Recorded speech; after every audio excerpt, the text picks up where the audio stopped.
We're coming to you live for the Built for Tough Studio. Boomer Esiason and Greg Giannotti. It's Boomer and Gio on the Fan. Simulcast across the country on CBS Sports Network. And wherever you are in the free Odyssey app, good Monday morning.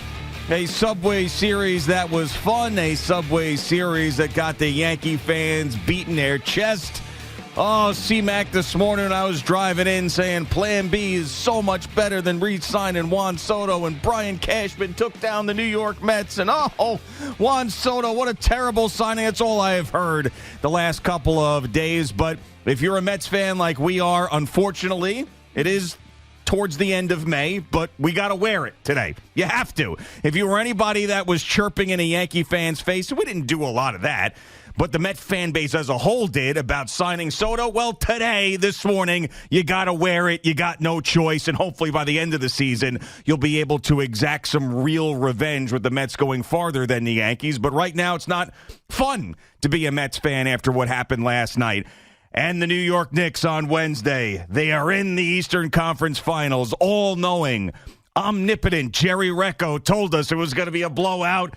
It was a blowout, and Friday night was as fun as it gets in New York sports. Got a good one for you today. It's going to be Memorial Day weekend at the end of this week. We got kickoff to summer.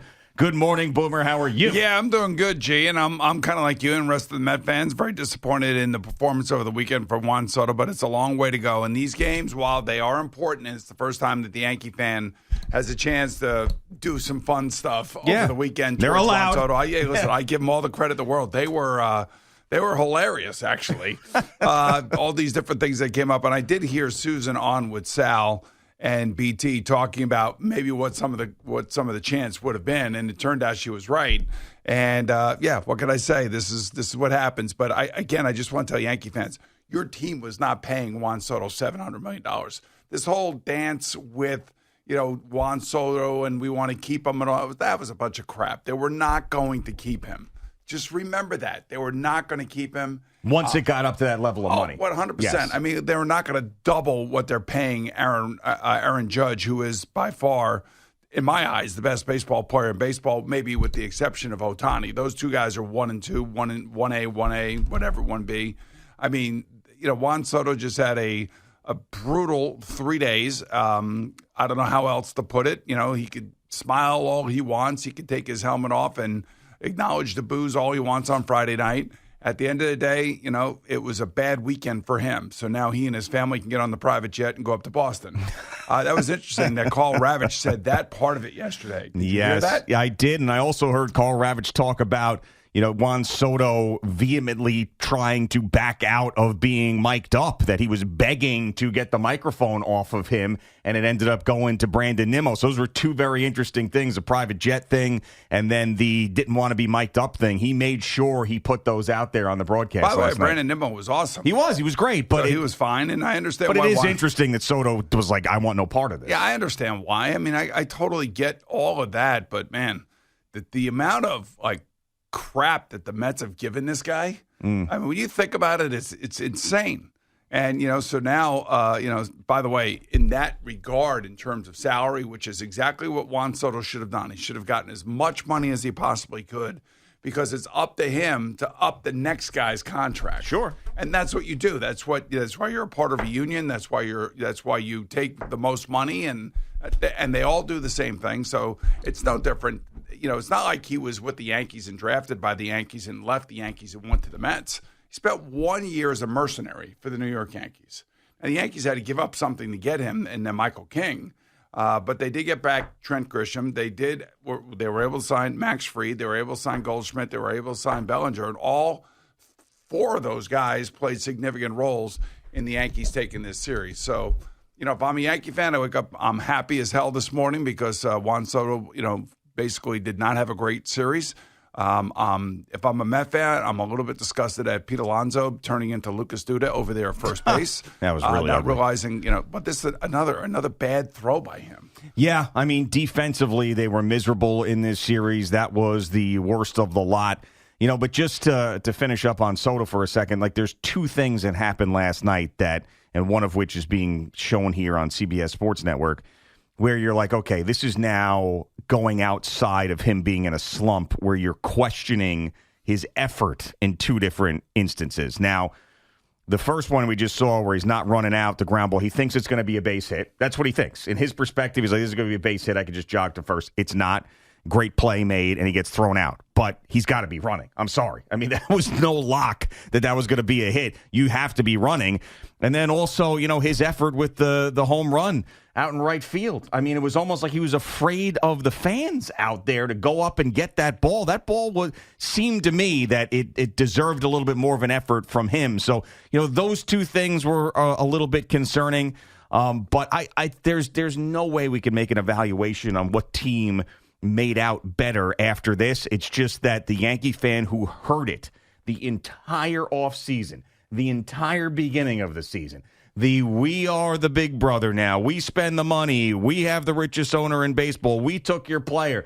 They, this morning and last night and after Friday, they had their chance to spit it right back at us. That's all this is right now. But we have June, July, August, September, hopefully October to go. So enjoy it now, just like the Met fan did when it meant nothing when he actually signed. Didn't mean anything when he signed because he's got to perform now, and they got to win a championship, and he's got to be great. So you enjoy it, but ultimately do not make your final judgment on this now. I mean, for God's sakes. You can't do that. I mean, my Lord. But again, I'm just sitting here saying that, Max Fried has been unbelievable for the Yankees. He has been so far. Amazing. Plan B has been great for the Yankees. That's a fact. So far, it's been great. He was a pain in the ass when he was with the Braves. Yeah, he was a good pitcher, man. And I'll tell you what, he is so smart when he pitches. Well, I will say David Peterson matched him pitch for pitch, though. Yeah, David Peterson's turned himself into a really good pitcher too. I would say, with the exception of the error by Pete Alonso last night. These three games were really well played for the most part, and they were intense. The fans were into it. Well, the Mets couldn't score Friday night. I mean, that was, that one didn't feel like much of a game. But yeah, games 2 and 3, Saturday and Sunday, felt intense. Yeah, they were close for the most part until obviously the Yankees blew it open in the 8th inning and the grand slam and everything else. And by the way, we all know that Pete Alonso has been falling off the shelf here the last 10 days. Indeed. Yes. So he's having, one of his, in the middle of the season, kind of downturns, and he's got to get it turned around. Yeah, he will. I'm not concerned about the offense. I am a little bit concerned with the volatility of the bullpen, to be honest with you, especially coming off of last night. But yeah, I mean, I'm still happy with the team. This is going to be annoying for the Met fan, and this is going to be a great couple of days for the Yankee fan. But it's annoying. And thank God we've got the Knicks, because it would be all of that today. Like if the Knicks had been eliminated by the Celtics, this would be Yankee fan crapping on the Met fan for days and days and days. So you remember when the Yankees were saying, we're not going to give Juan Soto a suite because we don't give our players suites. Mm-hmm. Who knew that Juan Soto was getting a private jet on top of all of this to away games? Now, is it every series? It may be. Carl didn't really go into a great deal about that, but we could look into that. I mean, number one, if he's this is the whole A-Rod thing when it comes to the suites on the road and all that stuff. That Steve Phillips said we don't need 24-1. Right, exactly. Yeah. And nobody wants 24-1. And the thing about it is that the A-Rod deal had been signed, I believe, by Texas.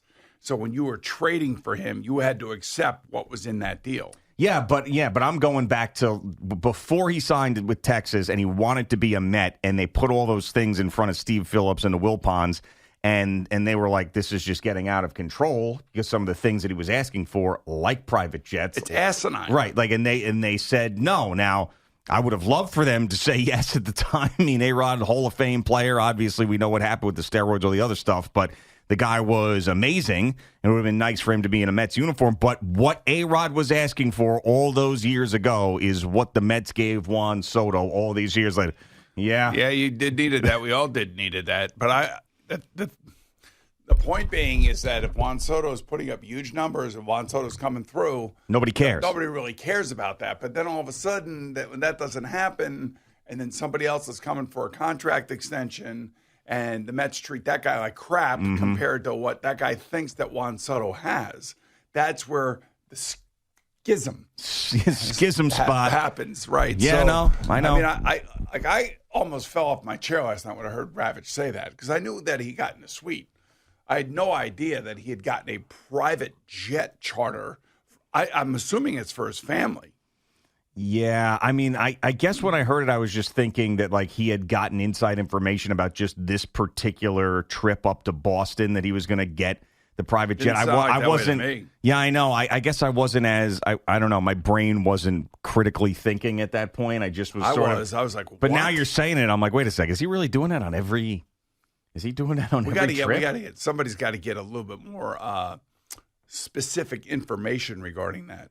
Is Ed Coleman still covering the Mets for us? Are we still employing Ed Coleman? Does he have a private jet? The one thing yes. Does he take it every series? No. Did the Mets give it to him? I don't know. There'll be one, there'll be that person out there or those people out there. I don't care. It's not my money. Yeah, but the point is that you want him to be a part of the team. You want him to really, I want him to get the most money he possibly can. And I guess all the perks that come along with it, I guess that's a part of it in baseball. But, it's the whole like James Harden thing in basketball. It just does not lend itself to create a cohesive team. Sure. I mean, especially if the guy's not playing up to his full potential. If he's out there and he's leading the league in every category like Aaron Judge, nobody cares what he is getting or what he got. But when you're struggling like this and then you kind of look a little bit lackadaisical, I mean, the one thing that the Yankee fan said coming out of the series that it's impossible to deny because we sat here and watched it too as we watched the Yankees last year. He hasn't had that same swagger. Like you haven't seen the Soto shuffle. You haven't seen that intensity from him yet consistently that you saw last year. So he looks a little bit more lackadaisical. Now, when you're not hitting, that, your persona changes. Thank God he made that catch in right field last night. Well, yes. I mean, defensively, we knew we weren't getting Willie Mays.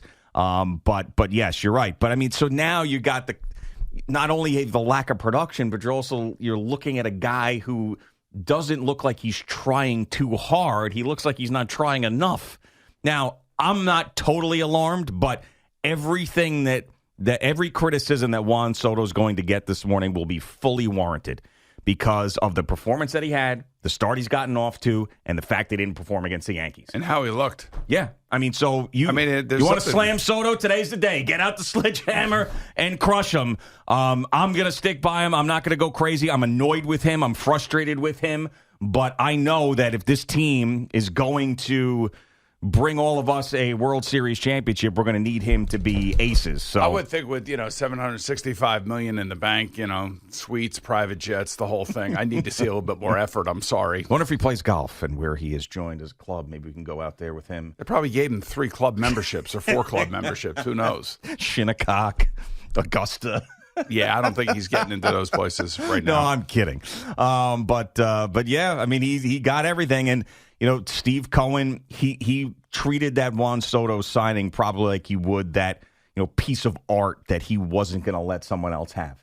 Whatever it takes. I'm the richest guy in the room. I'm getting that thing here. If it takes a private jet, if it takes a suite, if it takes me screaming at Scott Boras, whatever it takes, I'm getting it because I'm used to getting what I want. I got that Slender Man tall statue for $40 gazillion hanging out in my house. I got a shark tank. I don't think he really has a shark tank. I think that was just a rumor. But I got all this stuff, and I'm going to get Juan Soto.